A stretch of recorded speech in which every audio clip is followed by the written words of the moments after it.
Bill, you want to start recording? Yeah, let's start the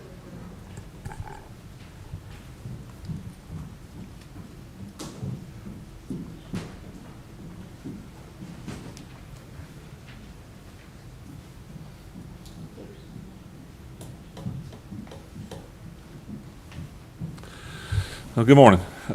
We're the 2021 Board of Equalization and Review for Union County. We've been appointed by the county commissioners to hear any and all taxpayers with respect to their concerns or complaints regarding the valuation of the property for tax purposes. Property owners appearing before the Board of Equalization and Review have the right to a fair and equitable hearing. The Board of Equalization and Review has been charged with ensuring that the proper legal principles have been applied in evaluation dispute for tax purposes. The format is as follows. The clerk calls the case and locates the property or explains the situation of his personal property.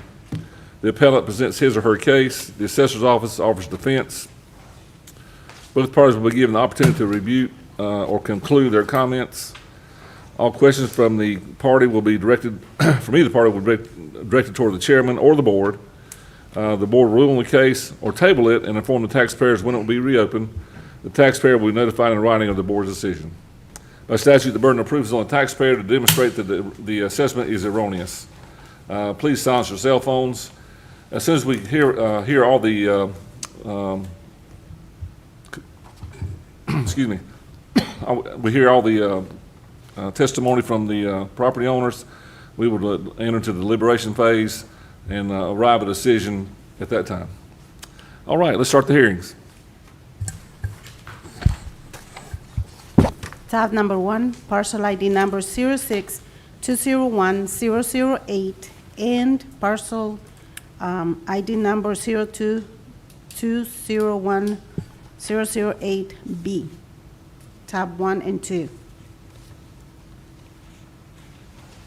Ray Tom Short Owners Association and Raleigh Miller Properties, Inc. Just to locate you, these parcels are located right at the Coles off Ray Road. One is the retention pond that's highlighted. The other is the wooded lot right beside the retention pond.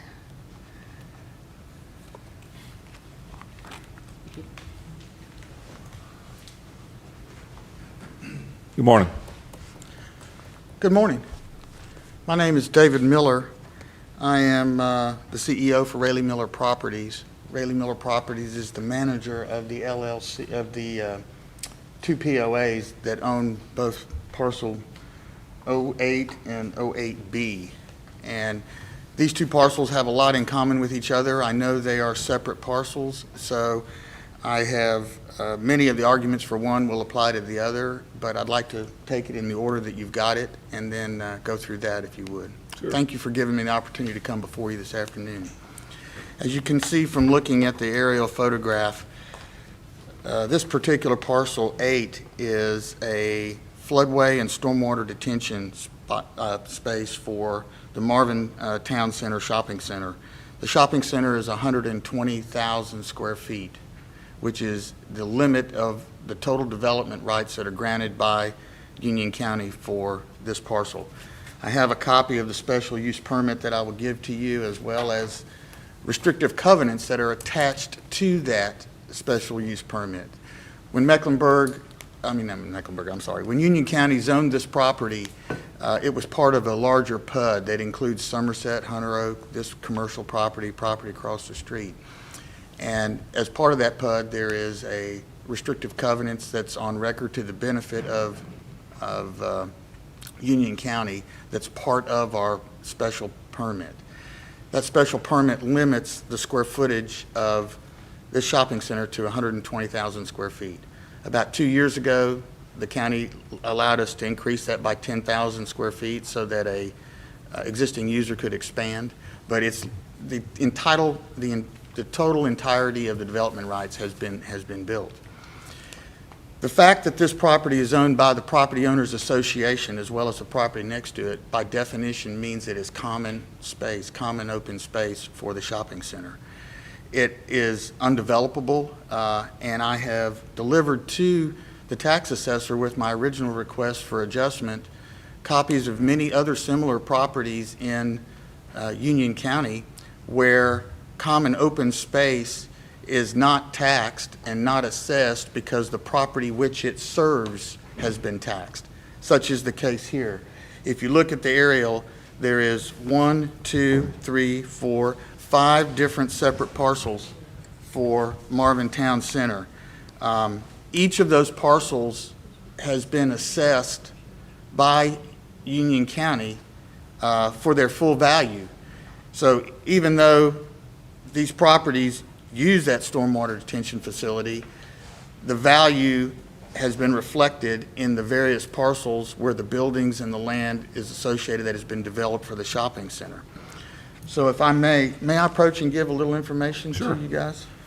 Robin or Delma, can you get that?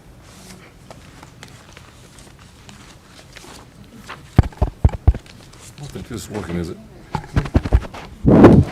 Yeah, it's working.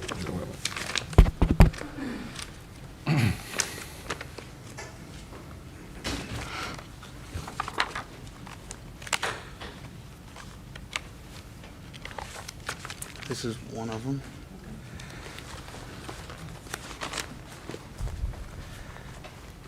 I believe you said that 5 different parcels are served by this retention pond. Yes. Do you own all 5? Different entities own them, but they're all controlled by Rayleigh Miller Property, except for Kohl's. Kohl's owns their own parcel. Okay. And the daycare center owns their own parcel, but the other, 2 of them are controlled by me. One is owned by an investor who bought the CVS. One is owned by Kohl's, and one is owned by the daycare center. Okay. I'm gonna give you this. And I want to give you, did I give you? I want to give you this as well. What's that? Yes, I do.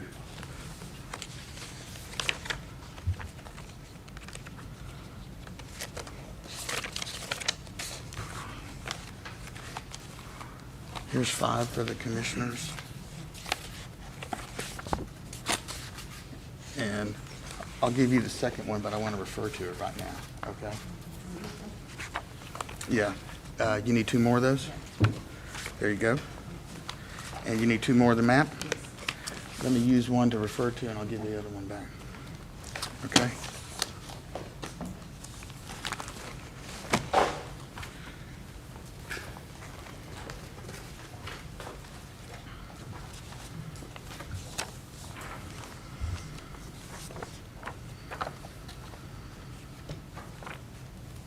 Thank you.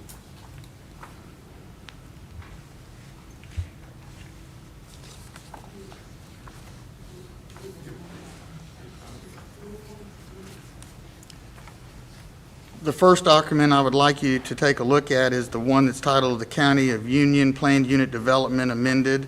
It's the special use permit. It looks like this. It's got a couple yellow highlights on the front.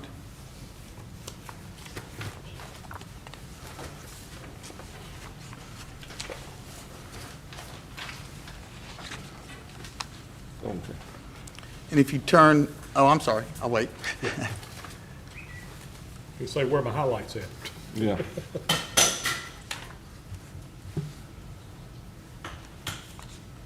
And if you turn to the 3rd page of that document,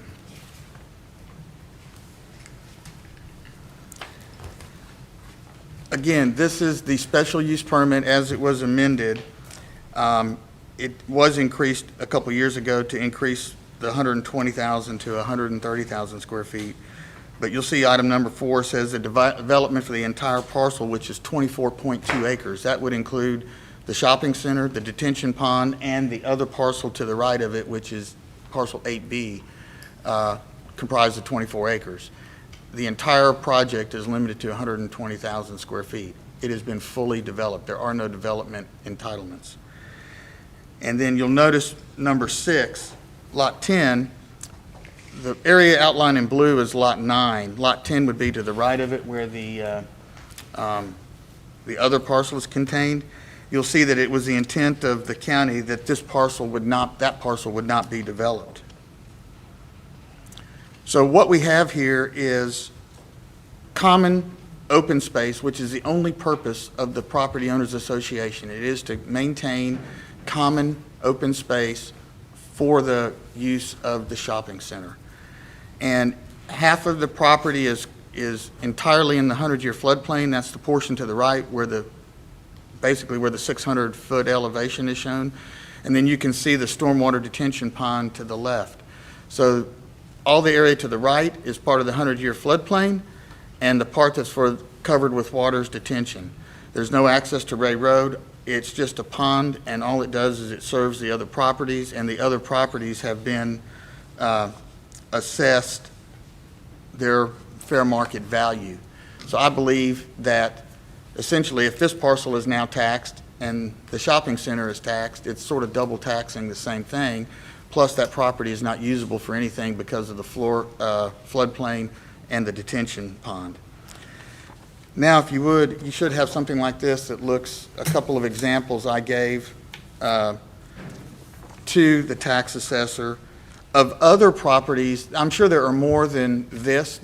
You know, I was trying to go through Union County records and find it just to see if others were being treated the same way. The first one is in the Somerset neighborhood right behind our property. There's a clubhouse there.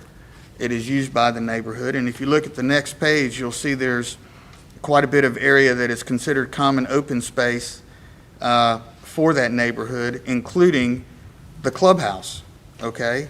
And you'll notice that the property is described as common open space, and when you look at the property values, you'll see that it had no assessment. There's zero tax and zero land value. And the reason is because it's common open space. So that was one comp, if you will, that I produced to show that in other instances the county has not valued common open space where it is either used by a neighborhood or a commercial property. The next example in the package is a commercial property. It is the Sun Valley Shopping Center located on Old Monroe Road and Wesley Chapel Road. And you will see on that that particular commercial property, like ours, is a series of individual parcels that have buildings on them. And then the parcel that is outlined on the map is common area, and it is 23 acres of common area at that commercial shopping center. The land value was valued at $100 for that 23 acres. And the reason, again, is that land is owned by a property owners association. It is there for the common use of all the parcels, and the parcels were individually taxed. So that was another property that was zoned commercial, that the common areas are being used and not producing revenue. They are there for the benefit of the individual parcels that were subdivided and created for the commercial use. The third example is right across the street from our subject property. It is the Audrey Park, and it again is common open space. And if you look at the map, you'll see that there was a commercial piece built right across the street from property that we own. And you'll see 1, 2, 3, 4, 5 parcels. And those individual parcels are all served by common area. And that common area was 17.21 acres, and it was zoned at zero value and defined as common open space. So if you look through how the county has dealt with other commercial properties in Union County where there is common area that is serving either a shopping center or a neighborhood, the values have always been assessed against the property where the improvements are and not against the common open space. And the fact that this property is owned by an association, a property owner association, is not a development entity, and all the development rights have been developed, and the property is half floodplain, 100-year floodplain, and the other half of it is a detention pond that must stay there. I don't believe it is fair that we have been taxed at any value other than $0 or $100, some minimal valuation, because others who have the same situation have not. And that's really the argument for that particular parcel. The parcel next door to it has similar conditions, but it's even more specific. And so that's the argument for this particular parcel. I believe we're paying the taxes through the tax bill on all of the shopping center parcels. Number two, the property's fully developed. Number three, the detention pond renders that property undevelopable. Four, the half of the parcel that is not covered by the detention pond is encumbered by the 100-year floodplain. That property is unbuildable, and therefore, I believe it should be no value. Okay. Does anybody have any Mike, you got any questions they'd like to questions? ask me about that parcel? You got a question? You're saying that that part, that place beside the retention pond, it can never be developed? The area inside the blue square between the blue line and the pond, Can we pull that B parcel up? Just let's look, I think I'm kind of got it. yeah, but here, actually, if you may, in an effort for the next case, I made this, I drew this up, and it shows both, and Go it ahead shows- and put it on the screen if you don't mind. Okay. Can't get them both on at the same time, That, whichever's easier for you. but this okay. is the other parcel. Okay. And when I show you the map on that one, it'll even be, it'll show the floodplain area, the 100-year floodplain. I like to see it then.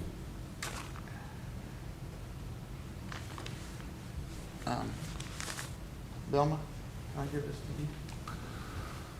What's that little blue configuration? That's the topographical line, That one's, topo lines. I compared to the other one, but the commissioners would like to look at that.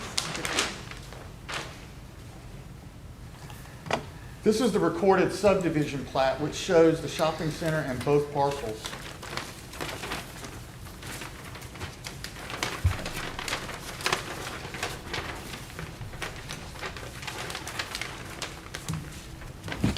The area highlighted in green is the 100-year floodplain.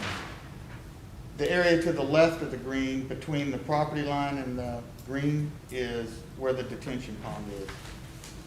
I don't have green on mine. You get- Yeah. You didn't color Duchess. No floodplain here, but that's all right. I can look on this right now. I have another one. It's marked up with everything except the floodplain. Let me just look at Randy. No, I can give you this one, That's- Dutch. I'm good. Because it's got all the other markings on it. Okay, so I prepared this to show you the encumbrances on the other parcel, but looking beside to the left of the red, that entire parcel to the left of the red is parcel 9. Say It's what? much larger. Hang on just a minute. Yeah, okay, there you go. Appreciate that. I'm sorry. That's all right. So So what's the pink? the pink is per the plat, recorded plat in the covenants, is a recorded 40-foot buffer required adjacent to residential property. Okay. The red on this is the boundary of parcel 10B. Right. The parcel that we're talking about earlier is the parcel to the left of the Right. red. It's all that land between the red line, and you can see the property line kind of paralleling it. That is where the pond is. So in its prior life, this was all in a 100-year floodplain. Yeah, what I have outlined in green is the 100-year floodplain, and I've circled it. You see it says 100-year floodplain line is shown, proposed an existing 100-year floodplain, a waterway buffer area to remain undisturbed, 100-year flood zone. So all of that area in green is the 100-year flood zone, Okay. which is, I guess maybe you could try to fill it in and get a FEMA flood map revision on it and get the county to approve, but even topography-wise, there's a creek running through there. You couldn't, I mean, it's floodland. Okay. Let's say, Ray, you got any questions? Ricky, the only question Dutch. I have Yes. with the conversation you've been having back and forth with the county, did they show the same floodplain and all that you did? Was there? When was I there maps submitted the appeal, if that's the right word, of the valuation, I outlined all this information. I explained to them in text the restrictions that were making the property unvaluable. I didn't include this marked up map. I did this to show an illustration to you. Right.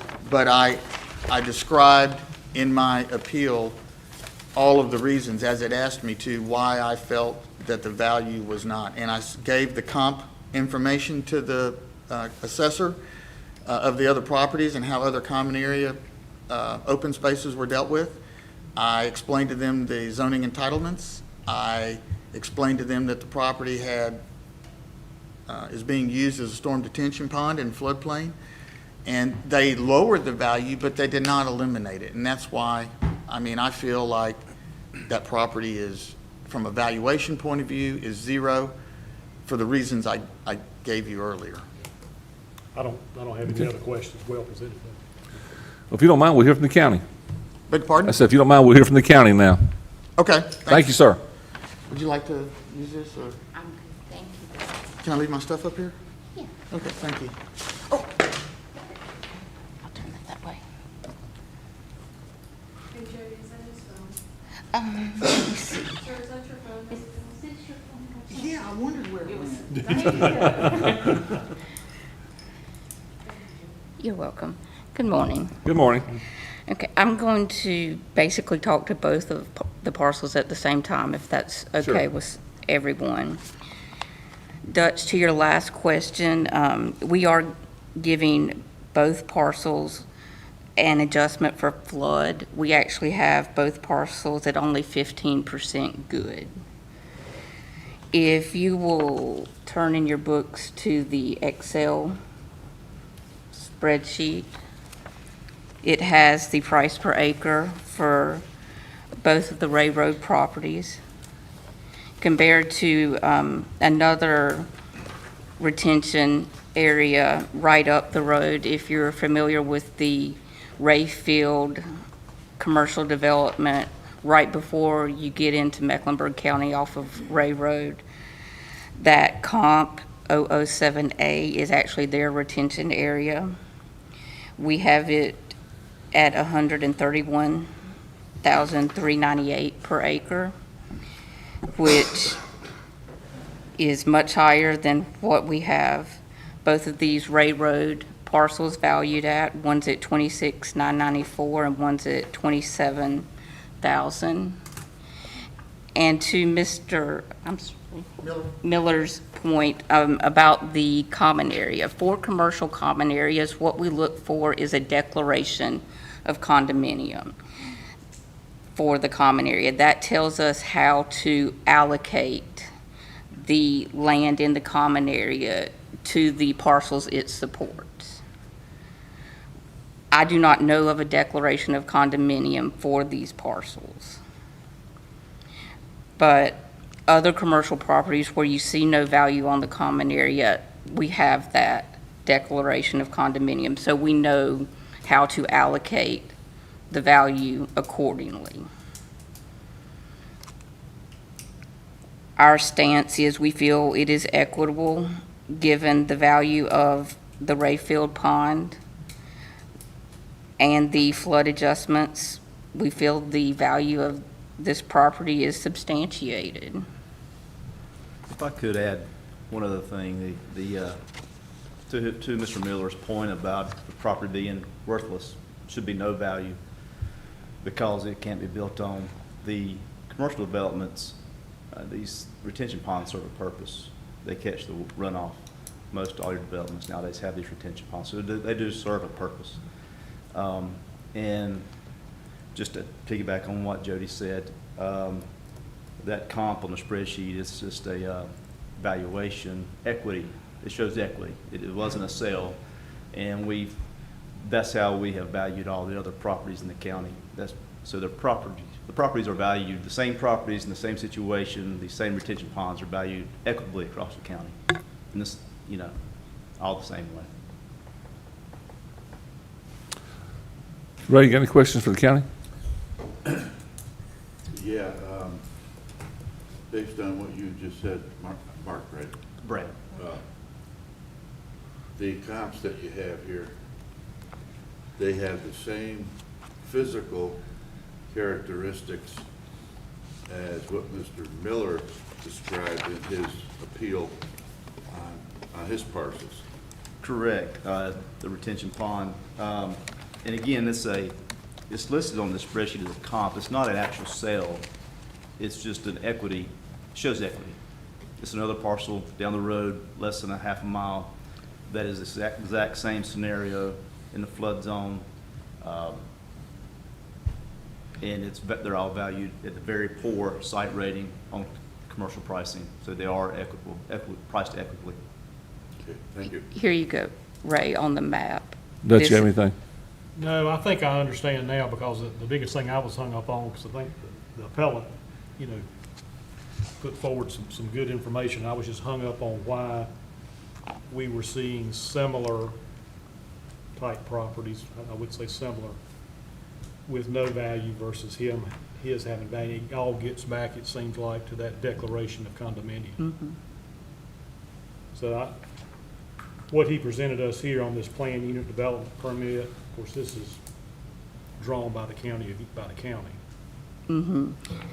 The declaration of condominium is a completely separate document. Right, It would be by the developers themselves. right, okay. Was that explained to him, or? I'm sorry, I'm just filling in. I am Yeah, not we- sure. Dutch, we just got thrown into this morning at the last minute, fills out, and so is Joe. Joe's Right. handling this, so Mr. Milliker probably answered that better than Jody and I. Mike, you got any questions?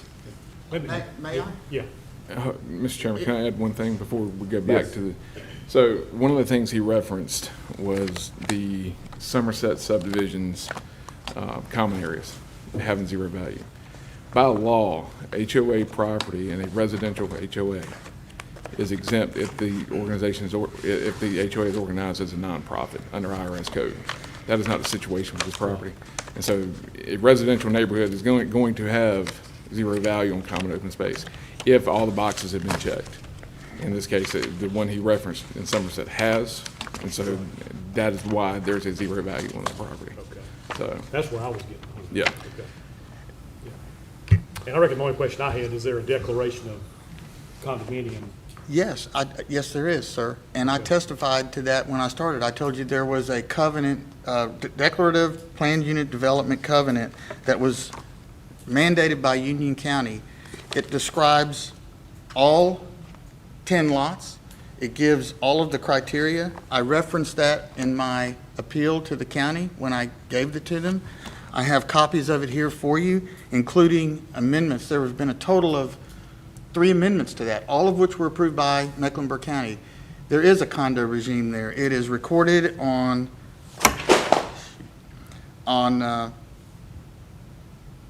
April 6, 2005, when the property was done. I have a copy of it here, and I also have a copy of the Second Amendment, which changed some items.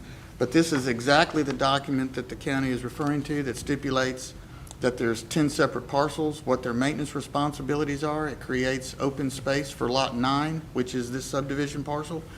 It's been in place since 2005, and it's been amended 3 times since. And when I submitted the information to Union County for the appeal, I referenced this document.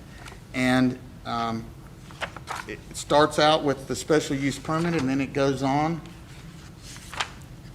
You're telling me, you're answering my question, so I didn't mean to get the meeting So out this, of order a little bit. what was Yeah. just stated Yeah. is not accurate. Yeah, It is, there is a document, it's called,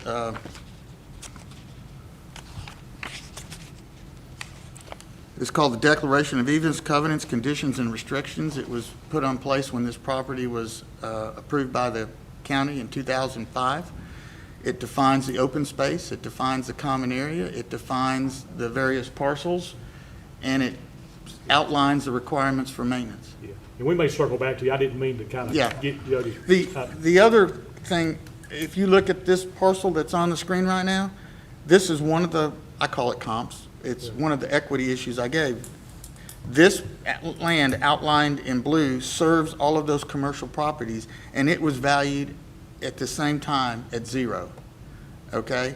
And the value is reflected in the various parcels. If you look at the assessed value, those are assessed at full valuation. This parcel that you see outlined across the street, that is across the street from our property, is exactly the same situation that we have. It's not the only one, but it is exactly our same situation. And it was, I don't understand why it was valued at 0 and we're valued at 100 and some odd thousand. We'll check into that. Thank you. Yeah, Thank you. can I Sorry give about you a that. copy of this? Would that help? Yes, if I Yeah. could get a copy. Here's a copy of the document, and here's a copy of the second limit to it. If they could table it for me to go through the document. Now, I'm looking at this drawing on the screen. I don't see a retention pond there. It's, It is. it is. It is. It's for a pervious area. It's under the shrubbery. No, it is the detention area for, it is actually some floodplain back there, too. It has, that same floodplain we have on our property comes across the street and goes down into this property over here as well. That's why only the front part of it is developable. They have quite a bit of floodplain as well. And that is the comp property on your spreadsheet, that we have a value of $240,000. It's $131,389 per acre is what we have, what we're currently evaluating that property on. So what's the value of this property to what? 240, 240. excuse me, 628,300. It's 131,389 per acre. That's not what's on the record that I pulled up. Give me that full value again. 628,300. Okay. Mr. Miller, we're not pulling up Sun Valley. What's that? We're not pulling up Sun Valley. No, I'm looking at Towns at Audrey Park. Well, that's a subdivision. No, it's this property right here. Here's the map for it, right here. Ray Road, it's this piece right here. I stand corrected. It's, I mean, I'm looking at the county record right here. It's 17.21 acres, defined as common open space, 0 valuation, 0 tax. And maybe you have a different record than what I pulled off of the county, but Right. We're showing 4.782 acres. may I show you what I? The map is attached.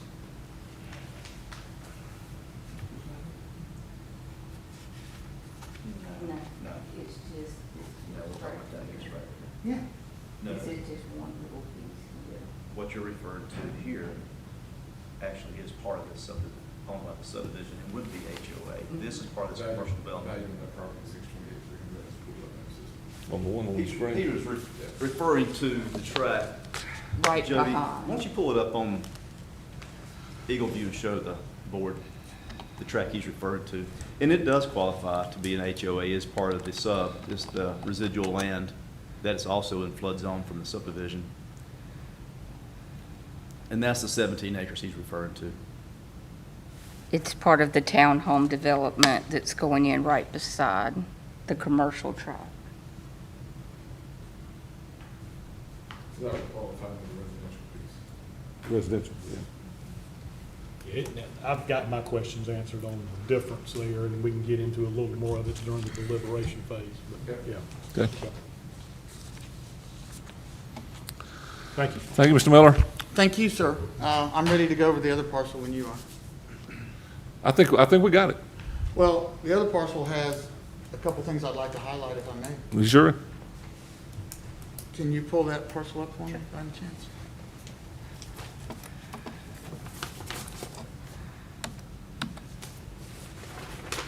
What I would like to highlight, the drawing that I gave you that was colored up is the recorded subdivision plat. And these items are also mirrored in the covenants, but I highlighted item number, well, I'll wait to go into mine.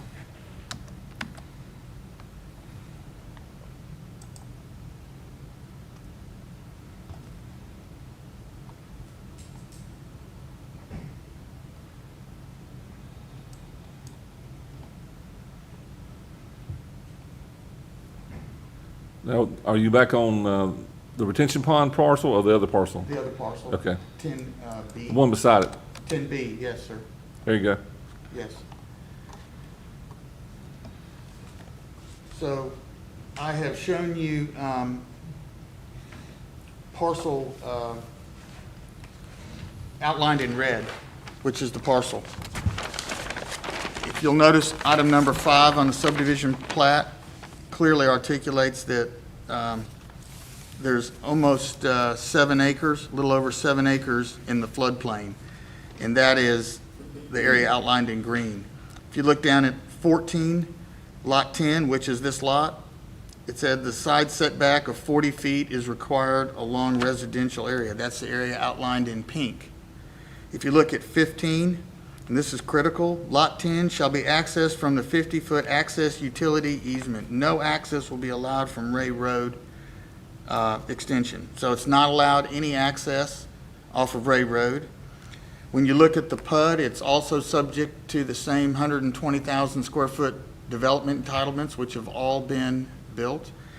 And if you look at the access, you'll see that those 2 access easements that are shown on this plat, one of them is in the back and it goes to the back of the day school, and there's a building there.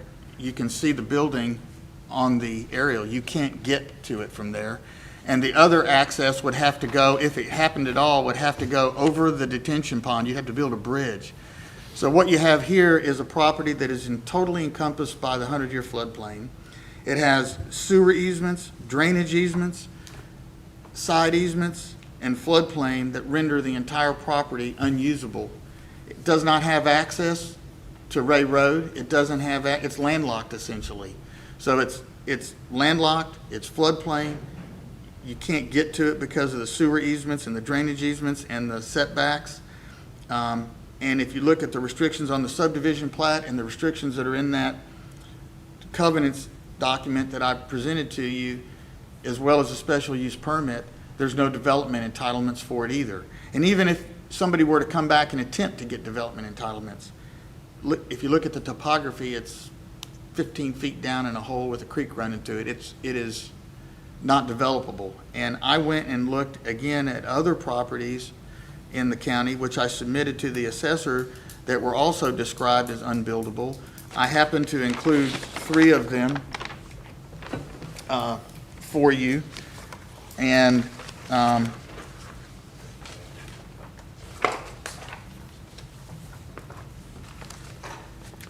Mr. Miller? yes, I hate to stop you. We got it. I promise you, I don't think I need any more information unless Okay. you guys do. you don't need the comparables? No. Okay, thank you, sir. And I think we got them anyway. I'm sorry? We got them behind his head. So, Okay. Thank you. Uh-huh. Thank you, sir. Good information.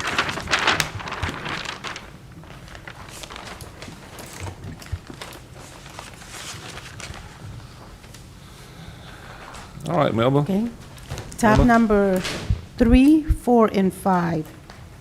Parcel ID number 07114-072D. Indian Trail Properties Limited Partnership. Parcel ID 09316-005C. Food Lion LLC. Parcel ID number 09316-005D. Food Lion LLC.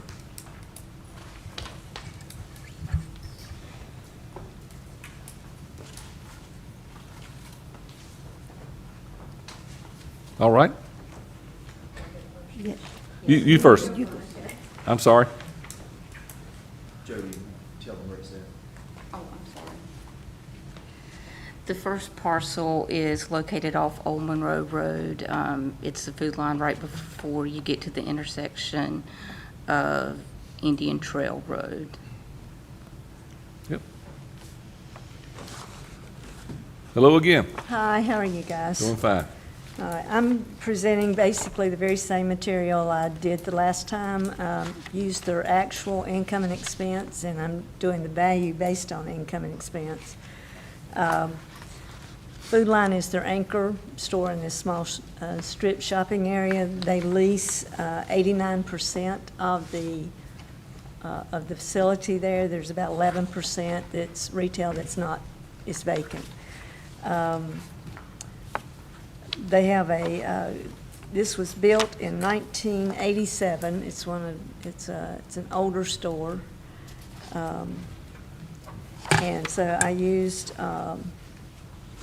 their actual income. I did do it with a market rent and with an actual, just to see the difference in the variance in it and some of the others. But their actual rent is $6, based on their lease agreement that they have in right now, is $6.06 per square foot. And their CAM expenses, their actual CAM expenses that they pay is $9,474. And that includes the insurance, property tax on this property.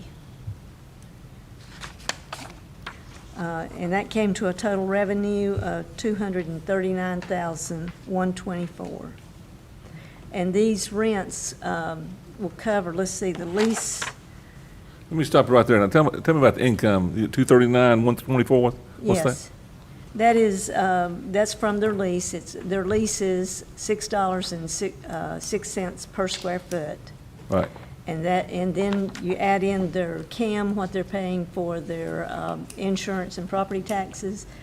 That's another $9,474, just straight cost. And I do have the actual income expense. Food Line usually does not like that to be actually handed out, but these numbers that I put back onto another sheet includes, that is their actual income and So expense. they're paying about $240,000 a year to be there. Yes. Is that, And the last lease that they did, it's old enough that they're down to either doing 5 or 10-year leases. They usually do the first lease at 20 years. Now they do 5 to 10, and this is they just started the lease in 2018, the ones that in place now, and it won't be expired till 2023. So it's got another 2 years left in it. Their actual expenses for this location was the $9,474 for food, that's being paid out. That's their CAM expenses. And then I put in a reserves of 2%, which is low for a building this with that much age on it. And that would include any, the owner, any other extra expenses that Food Line wouldn't be, or, the renters would not be having to pay for, like the upkeep of the parking lot and the grading and all of that. So I put in a reserves of 2% as an expense, which was $4,782. And I feel like I've been very conservative on that for the age of the building. So it had total expenses of $14,256 per year. And so their net operating income is $224,867. Did a capitalization of 9%, but that did include the real estate being added back into the income of what they're collecting. So my actual income cap rate would be 7.73. I pulled some cap rates from Mecklenburg County from a couple years ago, from when they did their reval, and their capitalization rates were running, and that's in the southeast side of Mecklenburg, down in the Matthews and Pineville area, and theirs was running anywhere from like 6% up to 8.25% for capitalization rates. And since this is on farther out than that area, I went in with 7.73, just kind of averaged it out in a median. And then added in a cap, and back in the tax rate of 1.273 to get the 9% capitalization rate. So with that, it came out to a value of $2,498,525. And I did another scenario where I used an average market rent for other facilities, which might be a little bit newer or, you know, whatever, and I used a $7 per square foot. And then for the vacancy, I used $16 for any retail, like if it was a restaurant or nail salon or whatever's in the vacant area, and that came out to $68 per, 68,500. And I got an average income from that of $326,900. I used an average market expense from several. I do a lot of work for shopping centers this size, little neighborhood shopping centers. So I came up with an average expense management fee of $75,000, and another I used the 2% reserves, and had market expenses at $81,700, and got a net operating expense of $245,000. Used the same cap rate based on using the market, and got a value of $2,700,000. And what we're asking for Indian Trails Properties is a value that's more reflective, which is the actual income expense they're getting now. We're asking for a value of $2,600,000, and that's kind of a combination of the market and what they're actually getting. It's about it, because they're getting, based on actual, it's $2,500,000. Based on market, it's $2,700,000. So we're asking for $2,600,000 on that property. You got any questions, Mike? Dutch, got any questions? No, it's just when you're going through all that math, and we Uh-huh. got I mean, I know you mentioned they don't like to get that out. I sure would like to have a copy of, Oh, when we get into deliberations, how all that flows through. did they not? Because I gave it all when I was here before. Okay. I thought y'all would keep, y'all didn't keep that. Oh, okay, because when I was at the board hearing, this is the same information I left then, Okay.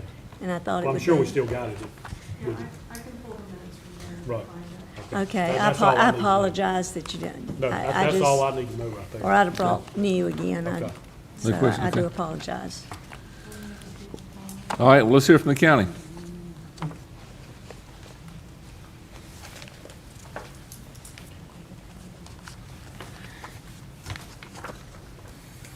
It was tabled for us That's what I to, thought, yeah. and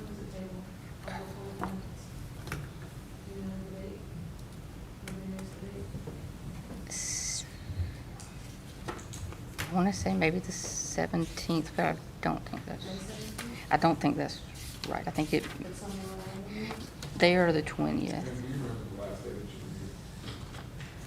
Remember the date that you were here?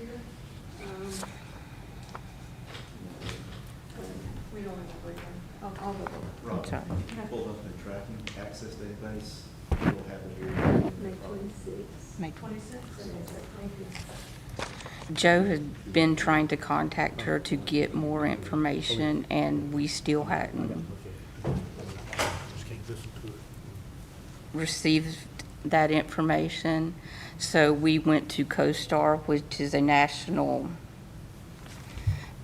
product where you can research sales comparables, and that's how we went about defending our value. If you will look The in- stores that you compared, were they open stores or dark stores? Looking at the sales, like I said, me and Brad just came into this morning, looking at the sales values, I would think open.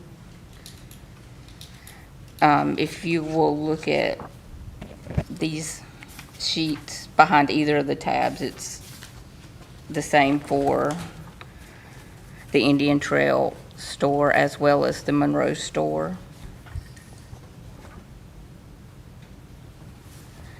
And if you look at sale one, it sold 12/23 of 2020 for $4,590,268, which is right in line where we are. The next store down in Concord sold for $10 million.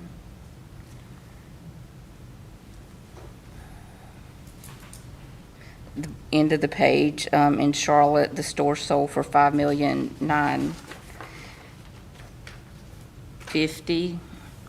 All of those support the values we have on both properties. The Indian Trail property, we have $4,193,600. And the Monroe property, we have $5,131,500. Just one other piece of information that y'all probably don't have in front of you. The size of the store is 42,160, I believe that is. Pretty small, but it's 42,000 square foot.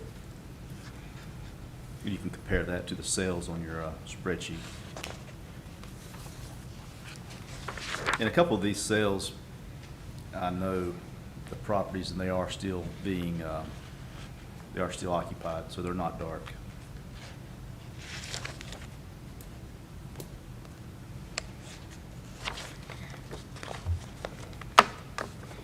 And at the very last page, it's a summary of the comparables for the buildings. The average sale price was $5.7 million, so we feel very good about the values we have on the property, given the sales we're seeing in our market area for commercial.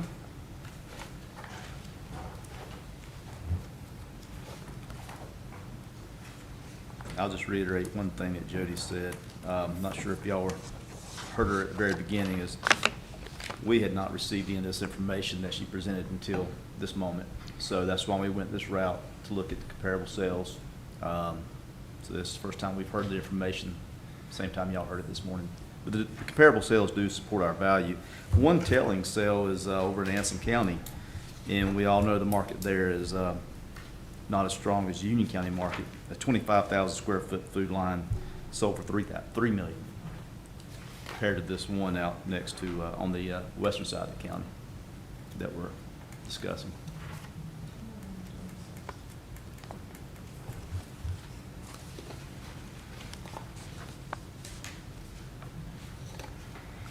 That's sale number 9.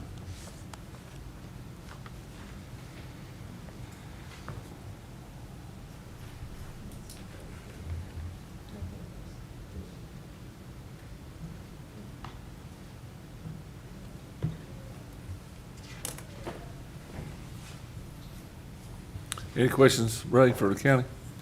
I do. I reckon that the main thing I wanted to understand, if you've got all the income and expense data, is that, if the counties furnish that information, do they use that information, or is it, do we strictly go on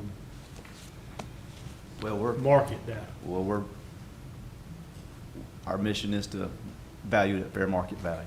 Right, You know, and we will weigh both methods. right, But at the end, we're trying to come up with what it would sell for. right. So I think, this is what Yeah. would give most weight in this, for us, in this That's my situation. question, which ones get, if you've got the income and expense data and you've got these 3 different approaches you're looking at, Right. is But in that- the end, if you can, when you're gonna sell it, if these are your comps, you Yeah. can, Yeah, that's what we would give more weight to. right. We will look at income, but we require the previous 3 years' Right. income. Okay, okay. And to review, to see how that plays out against. Against the market, right, Mhm. okay. Mike, you got a question? All right, thank you. Okay.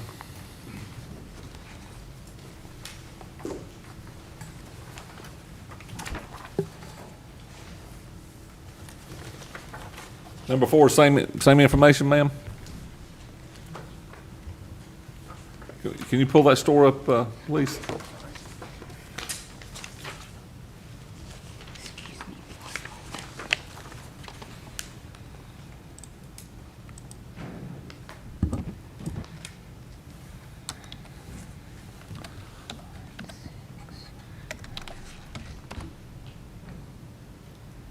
This is the new store that was just built at the corner of Martin Luther and Highway 84.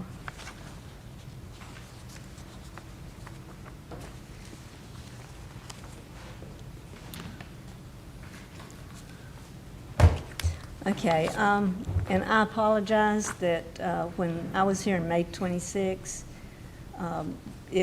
this was put off until now because I guess Joe was here then. He wanted the income and expense then, and he got all that information was left here. So I apologize that it didn't get sent down to these, that they're handling it now. So, and that y'all don't have a copy now, but it was left here then with him, and it's the same thing I'm using now. So,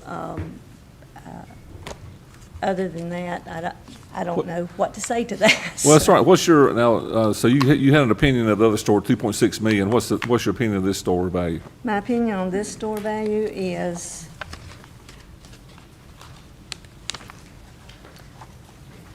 $2.7.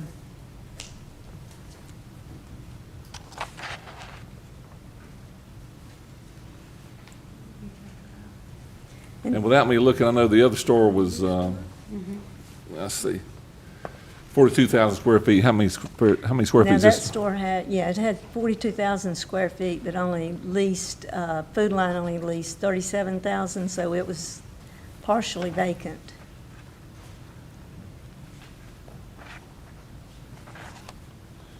So this one's fully leased by Food Line. This is an owner-occupied store And by how many- Food Line. How many square feet is it? It's got 36,780. Or 35,000, I'm sorry, 35,780.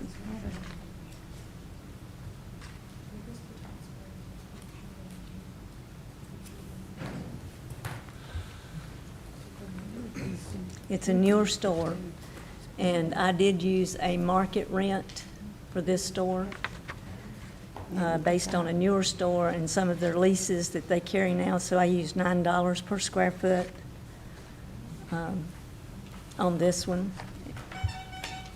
And I used a 25-cent per square foot for the CAM for the CMA cost, and that came out to $8,945.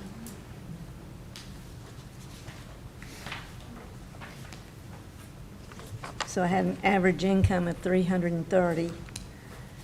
And I used an average market expense as if this store was being leased, because the odds are it will eventually be sold to an investor and they will just lease it right back to them. Of 23% for their expenses for cost, and that would cover everything, including pavement, anything that an investor would keep up, and that came out to $76,124 and a 2% reserve, and that was $6,600. So I had total average expenses of $82,744. It gave me a net operating income of $248,000. Again, I used the 9% cap rate, and I did pull this from an appraiser who pulled this information all together for Mecklenburg County, and then I narrowed it on down to what it would be for the southeast part of Mecklenburg. And I used a 7.73 cap rate, and then added the I loaded it with a fully cap rate. I put the tax rate back into it and got the 9%. Because I am taking it out as an expense. I'm adding it as part of the income on this. And that's how I got the value on that. Ray, you got any questions? Dutch? No, well, when was this store built, roughly? I know it's recent. Yes, 17, 18, 2019. 19. You know what the cost? No, I do not have the Yeah. cost. Okay. I don't have any questions. Mike, you got any questions? All right, thank you. We'll hear from the county.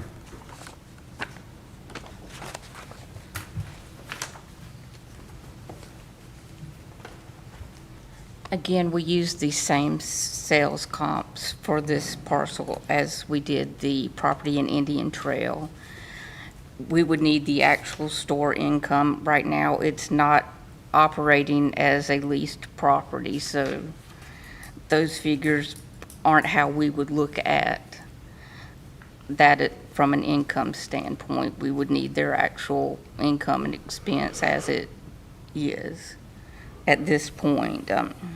In the future, if it changed to a lease back, then we would look at it from that standpoint. Based on the comps, as Brad and myself spoke to, we feel the value of $5,131,500 is very equitable with other type properties within this region.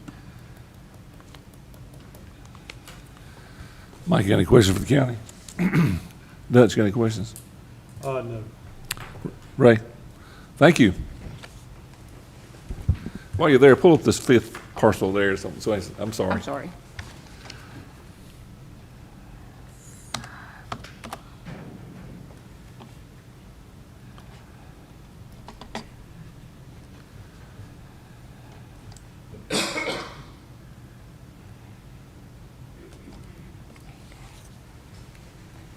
Retention. Yeah, retention pond, imagine that.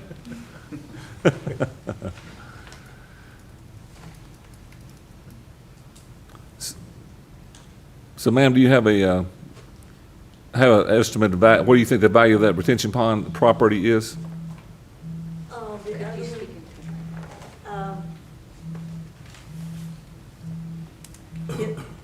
We didn't feel that I mean, it's 2 acres of a retention pond, and we just, they just want to drop it because it's just part of doing business and part of, it wasn't but 100,000 on 2 acres.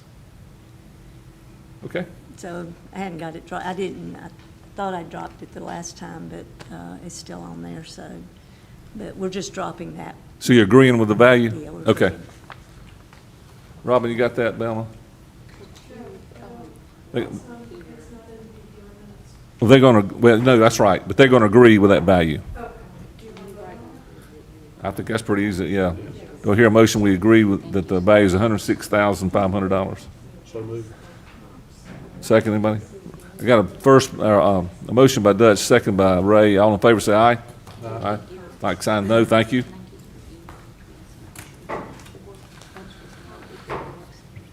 All right.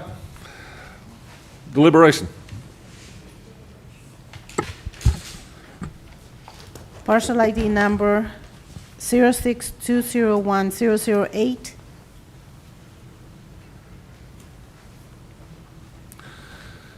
I think my biggest question on this one would be if the county's had a chance to review his documentation, does his documentation meet on how we've been treating these similar properties across the board as it relates to commercial? Yeah, that's something I can answer, but yes, if it did meet that qualification, we would treat it the same as the other ones.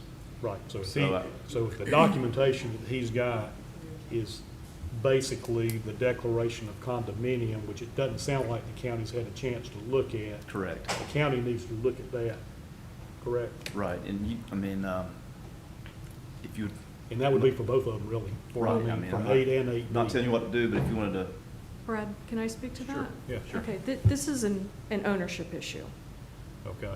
and there's a difference between a covenant and a condemnation.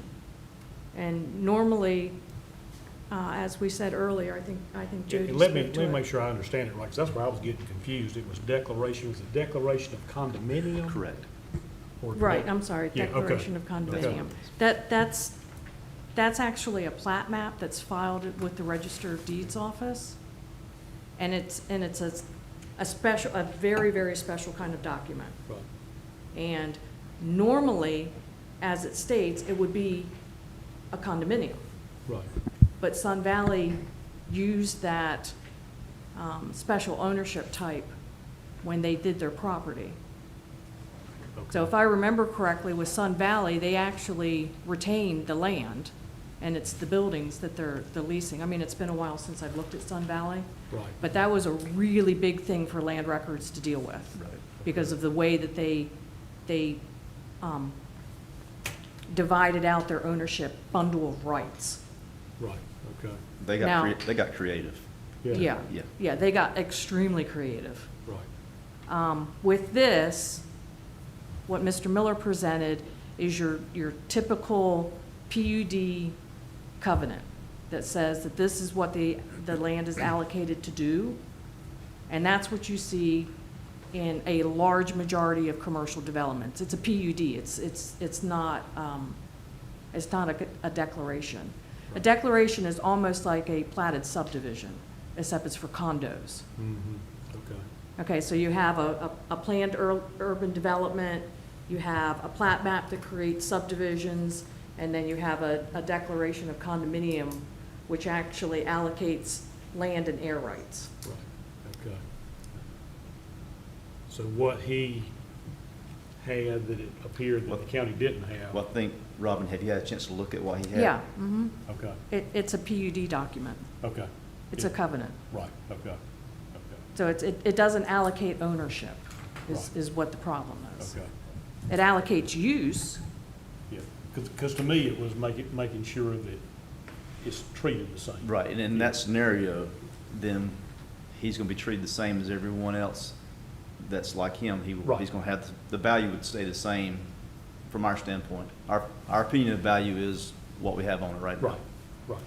Yeah, I'd have to, defer to Brad, but I think Sun Valley is the only commercial piece of property that's got that declaration. It's the only one that I know of. I don't remember dealing with this with the mappers, because when we got this in mapping, it was really a big issue for us to handle it digitally, because there are so few condominiums in Union County. I mean, we're starting to get more of them, where the land's owned by one person and the building's owned by somebody else, and it's, Okay, more like Mecklenburg. okay. So yeah, this was the first one we ever had. Does that answer your question, Dutch? Yes, Okay. yes. Ray, you got anything? All right, here's my suggestion, opinion, okay? This subdivision or this commercial property would not have been developed without this retention area, okay? They gotta have it. It's very necessary. The property would not have been developed. So I think the county is correct on their value, in my opinion, of this property at $100,200. On proper number 2, I used this term a couple of weeks ago. It's holding the world together. It has no value. I do agree with it. All the easements and setbacks that he has on this property. So I also tend to agree with him on this property that has zero tax value. So I'm suggesting that we vote to leave the tax value the same on property number 1 or hearing number 1, and on B, agree with him that it has no value whatsoever to anybody. It's not usable. So that's my suggestion. Yeah. And then my question, I'm kind of there with you to a degree on most of it, I think.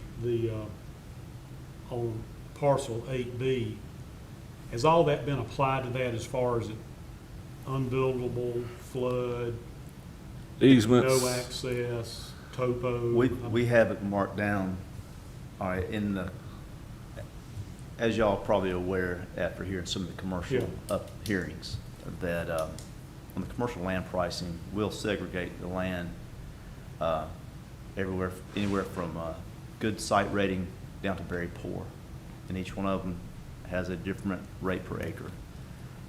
We have this one at the very lowest rate per acre that we have in our scheduled values for that market area, for that neighborhood.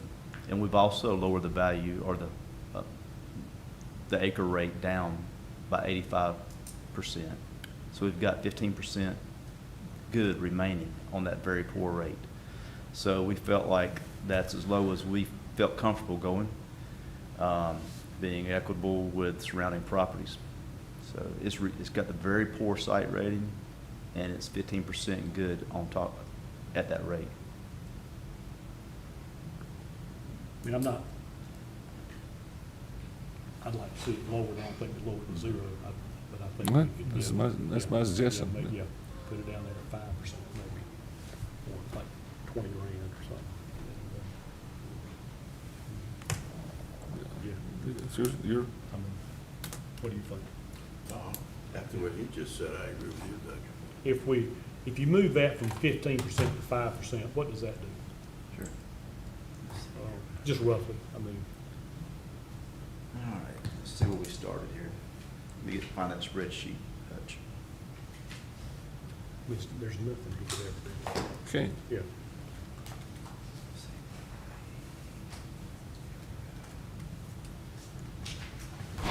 We're in, 180.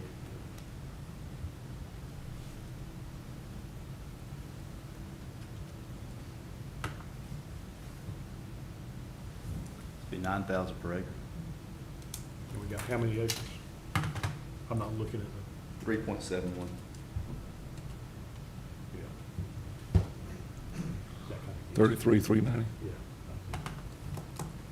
I'd make that motion that we reduce it from 15% to 5%. I mean, I think it needs to still carry some value, to it. And that's, What's that? and I'll put that in the form of a motion. 33,390. A second. Okay, all in favor, say aye. Aye. Like sign no. And that's on hearing two, so we need to go back to one. I'm sorry, I got you out of order there. So that's on the vacant lot. So now we need to vote on the lot with the retention pond. I'd say to keep it similar on how the county's handled the other ones. I'd recommend no change on that one. I mean, the questions I had on that one have been answered. I mean, I was all hung up in that declaration of condominium, and I understand that piece now. So, Make a motion to accept the county value. I got a motion. and I'll second it. Dutch second. All in favor, say aye. Aye. Like sign no. Thank you. Sorry. Parcel ID number 071140722D.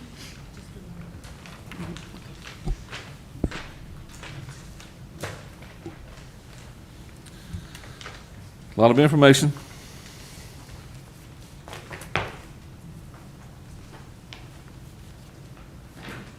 A lot of mine's answered on this one too, and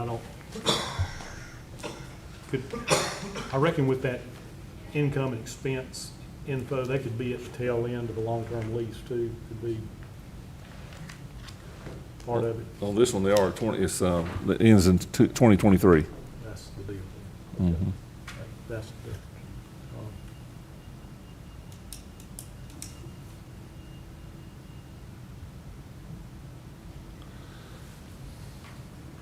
I think with that, I'm fine with the value.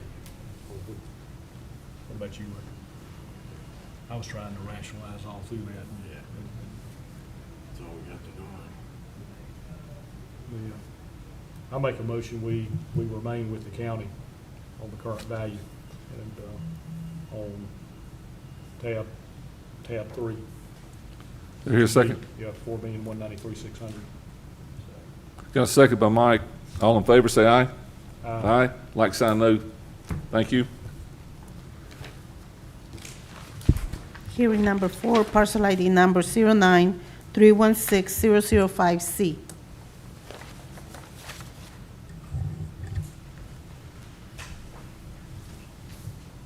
Yeah, and that was a good point on this one, because I was starting to go down the other path. I mean, this is an owner-occupied property, this is not, yeah. Right now. Yeah.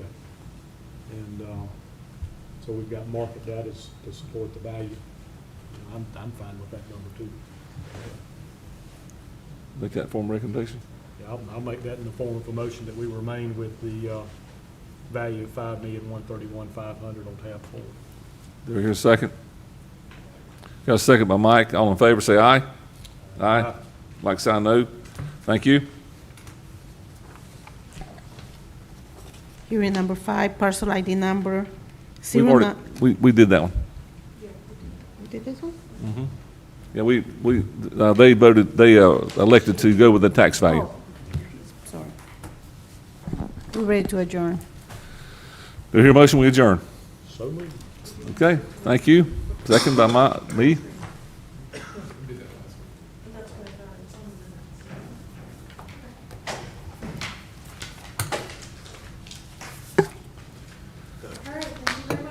Mr. Miller, do you want all your info back? Sorry? Do you want all your information back? If you need it for your records, you can keep it. If not, I'll take it back.